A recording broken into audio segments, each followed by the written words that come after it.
नमस्कार, मैं हूं आपके साथ लक्ष्मी और आप देखना शुरू कर चुके हैं देश का पहला समझाने वाला बुलेटिन खबर तो समझिए। इस आधे घंटे में हम आपको दिन भर की चर्चित खबरें दिखाते हैं और खबर को विस्तार से समझाते भी हैं। तो आइए फटाफट से जान लेते हैं वो मुख्य खबरें जिस पर होगी हमारी नजर। तो पहले आपको शॉर्ट में आज की 4 बड़ी खबरें बता देते हैं और उसके बाद फिर से आपको डिटेल में समझाएंगे। तो पहली खबर होगी कि सीएम नीतीश की एम पॉलिटिक्स क्या है, इसे आपको डिटेल में समझाएंगे और उसके बाद फिर लाठी लुटेरा पिटाई पर सियासत क्यों आई हुई है ये भी आपको आगे डिटेल में समझाएंगे।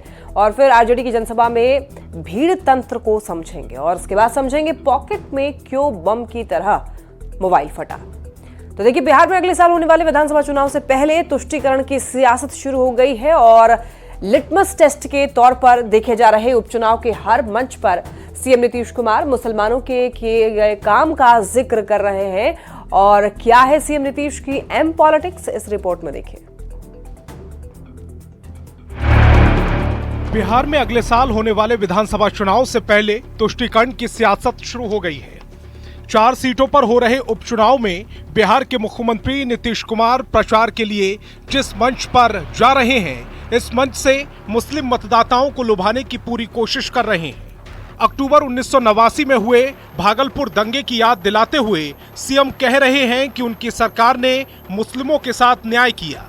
89 में क्या हुआ था, भागलपुर में हिंदू मुस्लिम में दंगा हुआ था और उसका कोई काम नहीं किया।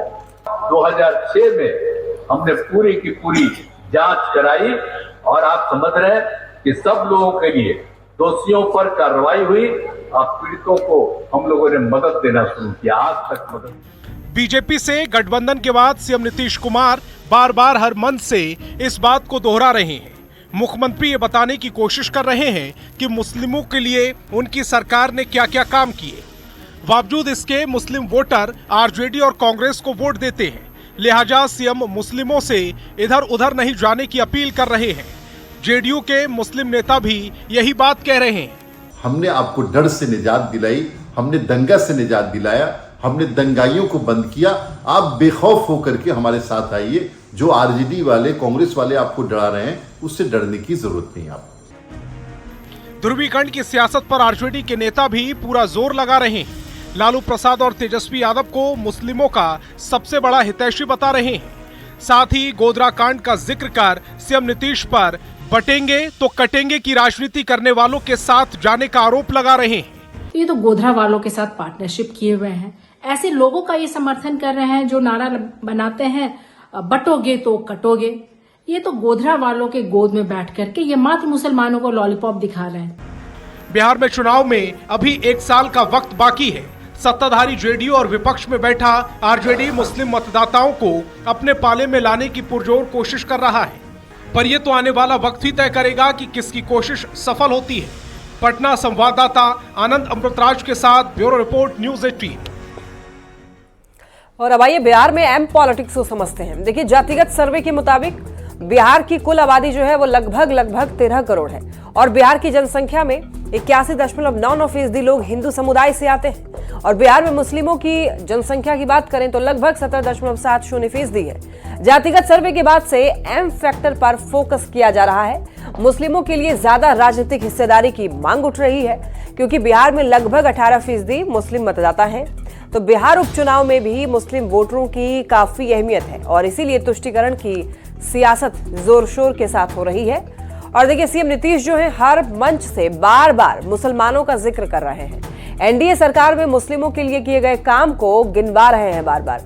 मदरसा शिक्षकों का वेतन बढ़ाने से लेकर के दंगा पीड़ितों को न्याय का जिक्र भी कर रहे हैं। और आरजेडी लालू प्रसाद तेजस्वी यादव को मुस्लिमों का हितैषी बता रहा है।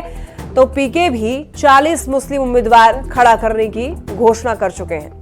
तो मुस्लिमों को पाले में लाने के लिए राजनीतिक दलों ने अपनी पूरी ताकत जो है वो झोंक दी है। तो इस तरीके से ये एम पॉलिटिक्स को समझा जा सकता है। बढ़ते खबरों में आगे देखिए, बिहार की राजनीति में अब लाठी पिटाई कटाई लुटेरा जैसे शब्दों का इस्तेमाल हो रहा है। आरजेडी सांसद सुधाकर सिंह अपने बयान को लेकर के सुर्खियों में हैं और कल लाठी से पीटने वाले बयान के बाद सुधाकर ने अब एनडीए को बूथ लुटेरा बता दिया, जिस पर बिहार की सियासत सुलग चुकी है।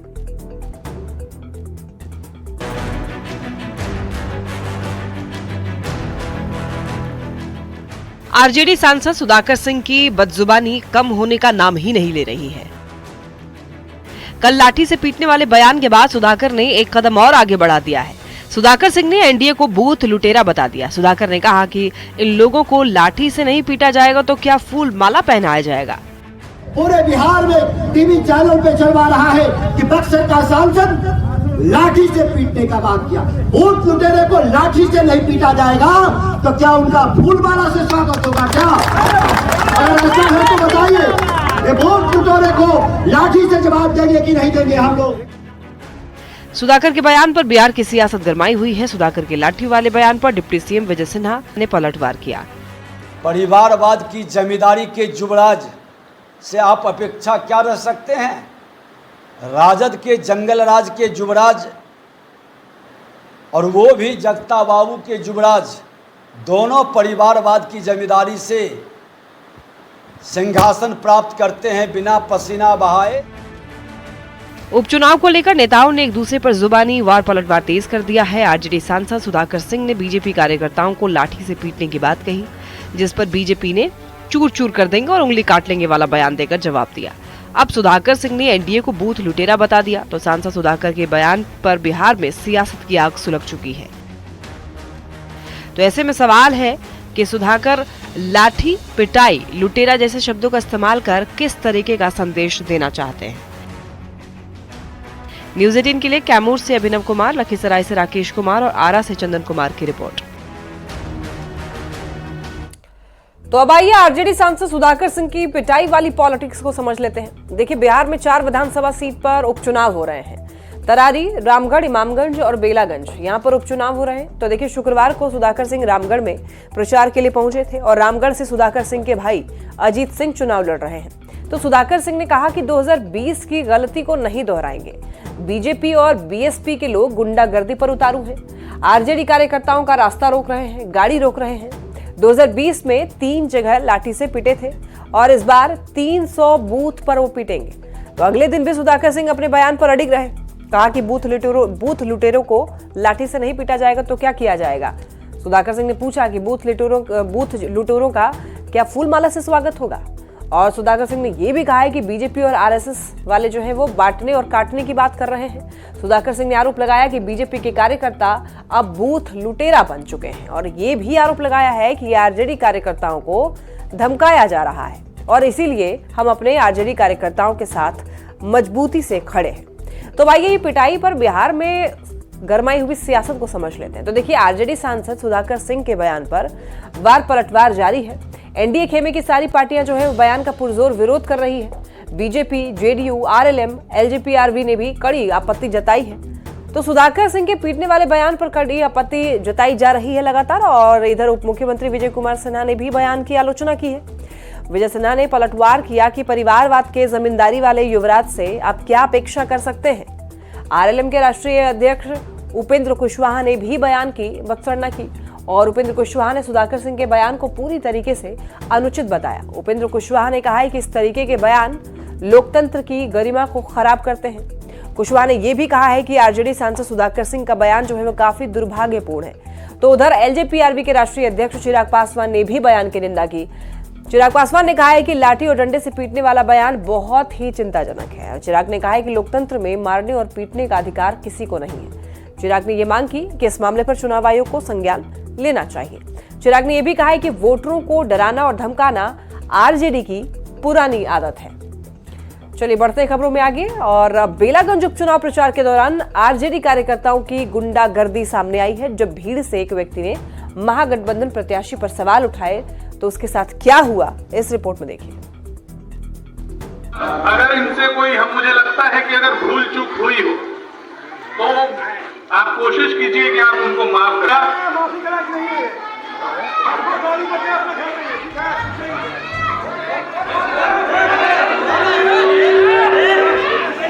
अगर भूल चूक हुई है तो कोशिश कीजिए उनको माफ कर दीजिए, माफी के लायक नहीं है।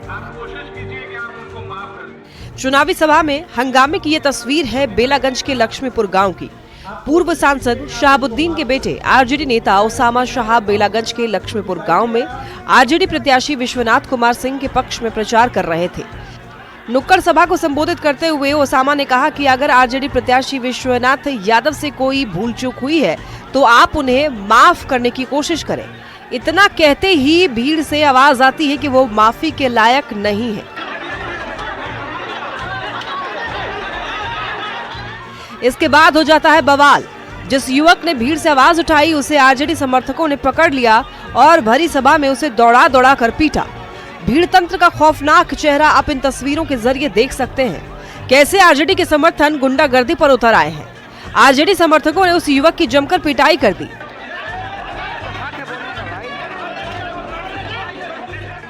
हालांकि कुछ लोगों ने उसे युवक को बचाते हुए एक दुकान में लेकर के चले गए। इस पूरी घटना का वीडियो जमकर वायरल हो रहा है। न्यूज़ 18 के लिए गया से एलन लिली की रिपोर्ट। अगर इनसे कोई मुझे लगता है कि अगर भूल चूक हुई हो तो आप कोशिश कीजिए कि आप उनको माफ करें। और अब आइए आरजेडी की जनसभा में भीड़ तंत्र को भी समझ लेते हैं। देखिए, बिहार में 4 विधानसभा सीट पर उपचुनाव हो रहे हैं। तरारी, रामगढ़, इमामगंज और बेलागंज में उपचुनाव हो रहे हैं। और देखिए, गया के बेलागंज में 13 नवंबर को मतदान होने वाला है। तो बेलागंज से आरजेडी के विश्वनाथ कुमार सिंह प्रत्याशी हैं। मोहम्मद शहाबुद्दीन के बेटे ओसामा शहाब प्रचार करने के लिए पहुंचे थे। बेलागंज के लक्ष्मीपुर में ओसामा जनसभा को संबोधित कर रहे थे। ओसामा शहाब ने आरजेडी प्रत्याशी विश्वनाथ कुमार सिंह को लेकर के भीड़ से माफी की मांग की। ओसामा ने कहा कि अगर विश्वनाथ सिंह से कभी भी कोई भूल चूक हुई हो तो उनको माफ करेंगे। और इतना कहते ही सामने भीड़ में से किसी की आवाज आई कि ये माफी के लायक नहीं है। और इतना सुनते ही आरजेडी की जनसभा में अचानक से भारी हंगामा खड़ा हो गया। तो आरोप है कि आरजेडी समर्थकों ने युवक की जमकर पिटाई कर दी और आरजेडी की जनसभा में युवक की पिटाई का वीडियो भी वायरल हो रहा है। तो इस तरीके से आप समझ सकते हैं कि यहाँ पर क्या हुआ। चलिए बढ़ते खबरों में आगे। और अगर हम आपसे पूछें कि क्या आप अपनी पॉकेट में मौत लेकर घूम रहे हैं, ये सुनकर आप हैरान जरूर होंगे, लेकिन दंग मत होइए, क्योंकि सुपौल में ऐसी ही खौफनाक घटना हुई जिसके बारे में जानकर आपके होश उड़ जाएंगे। तो क्या है मौत वाले मोबाइल की पूरी कहानी, इस रिपोर्ट में देखिए। बम की तरह फटा मोबाइल, शरीर पर कपड़ों के उड़े चीथले, कई हिस्सों में बटा मोबाइल, मरने से बाल बाल बचे 4 लोग।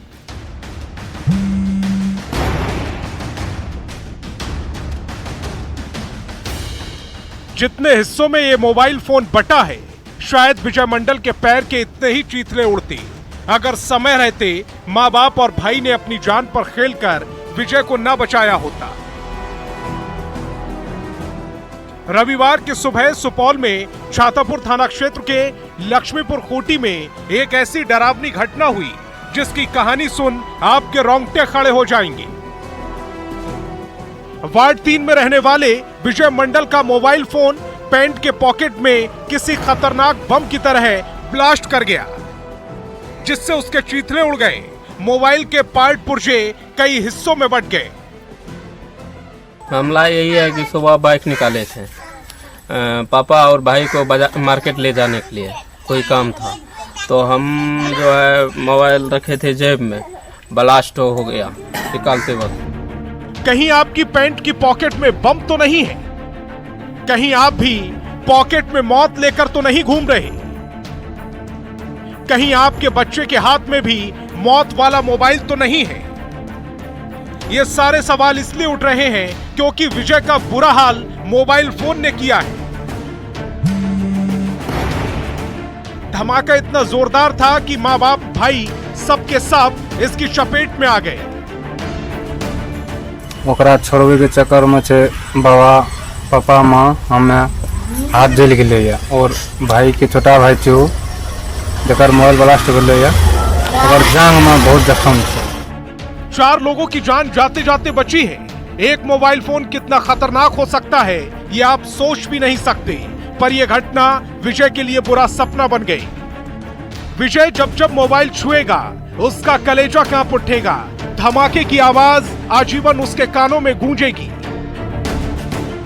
जेब में हम फोन रखे थे तो एक ही बार धुआं दिया। धुआं निकालने के बाद भाई भी दौड़ के आया, पापा भी, मम्मी भी। सब निकालने के क्रम में जो है वहाँ मोबाइल ब्लास्ट हो गया, उधर फेंक दिया। क्या आदमी जख्मी हुआ? 4 आदमी। कौन सी कंपनी की मोबाइल थी? वीवो Y15 था। पेंट में मोबाइल फटने की घटना कैसे हुई, ये कहानी तो आपने सुन ली, लेकिन क्यों हुई ये तो जांच से ही पता चल पाएगा। पर बड़ा सवाल ये कि मोबाइल के धमाके से विजय और उसके परिवार वालों की जान चली जाती तो उन सब की मौत का जिम्मेदार कौन होता। सुपौल संवाददाता अमित कुमार झा के साथ ब्यूरो रिपोर्ट, न्यूज़ 18। और अब ये पूरी कहानी समझते हैं कि मोबाइल ब्लास्ट कैसे हुआ। तो देखिए, रविवार की सुबह सुपौल में यह खतरनाक घटना हुई और छातापुर थाना क्षेत्र के लक्ष्मीपुर खूंटी में मोबाइल ब्लास्ट का मामला सामने आया। वार्ड 3 में रहने वाले विजय मंडल का मोबाइल फट गया। देखिए, विजय मंडल के बड़े भाई की तबीयत बहुत खराब थी। विजय अस्पताल ले जाने के लिए बाइक निकाल रहा था और बाइक निकालते समय विजय के मोबाइल से धुआं निकलने लगा और देखते ही देखते विजय के मोबाइल में आग पकड़ ली।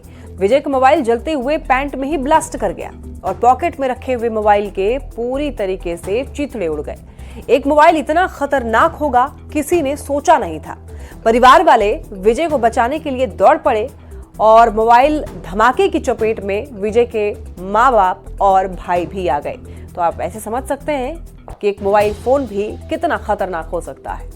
चलिए बढ़ते खबरों में आगे। देखिए, राजधानी पटना में पुलिस की व्यवस्था को धता बताते हुए बेखौफ अपराधियों ने एक बार फिर से लूट की बड़ी वारदात को अंजाम दिया है। ज्वेलरी शोरूम में हुई इस लूटपाट की लाइव तस्वीरें सामने आई है और वीडियो को देख आपके भी होश फाख्ता हो जाएंगे। तांडव की तस्वीर में बना ये रिपोर्ट देखिए।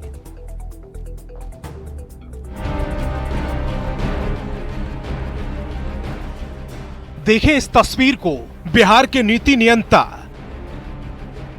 देखें इस तस्वीर को, बिहार के कानूनी अभियंता। दहशत की ये तस्वीरें राजधानी पटना के पौष इलाके की हैं, जहां से बिहार पुलिस के मुखिया का घर महज 500 मीटर की दूरी पर है।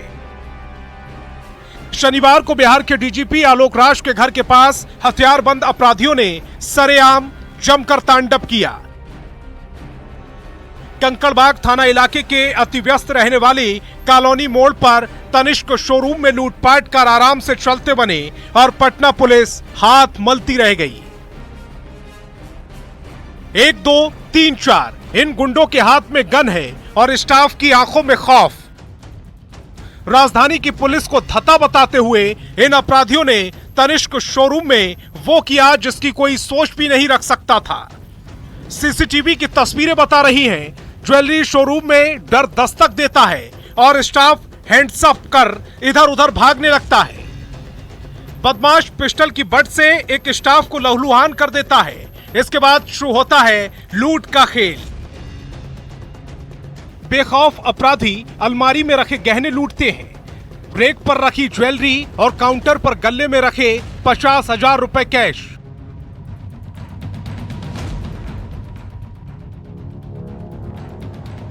बदमाशों ने पिस्टल के बल पर व्यवस्था को पस्त कर दिया। 1 मिनट 40 सेकंड के अंदर आभूषण और कैश समेत 3.5 लाख रुपए लूट लिए। वारदात की ये कहानी चारों ओर जंगल की आग की तरह फैल गई। लूट की खबर से पुलिस महकमे में खलबली मच गई। टोटल रॉबरी अमाउंट 3,50,000 का है।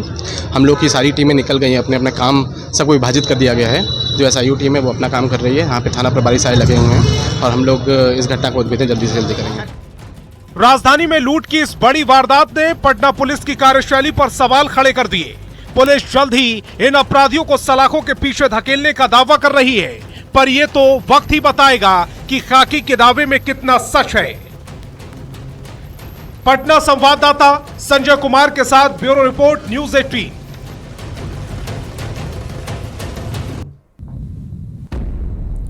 और ऐसे में न्यूज़ 18 ये सवाल पूछता है कि लुटेरों में क्या खत्म हो गया है खाकी का खौफ।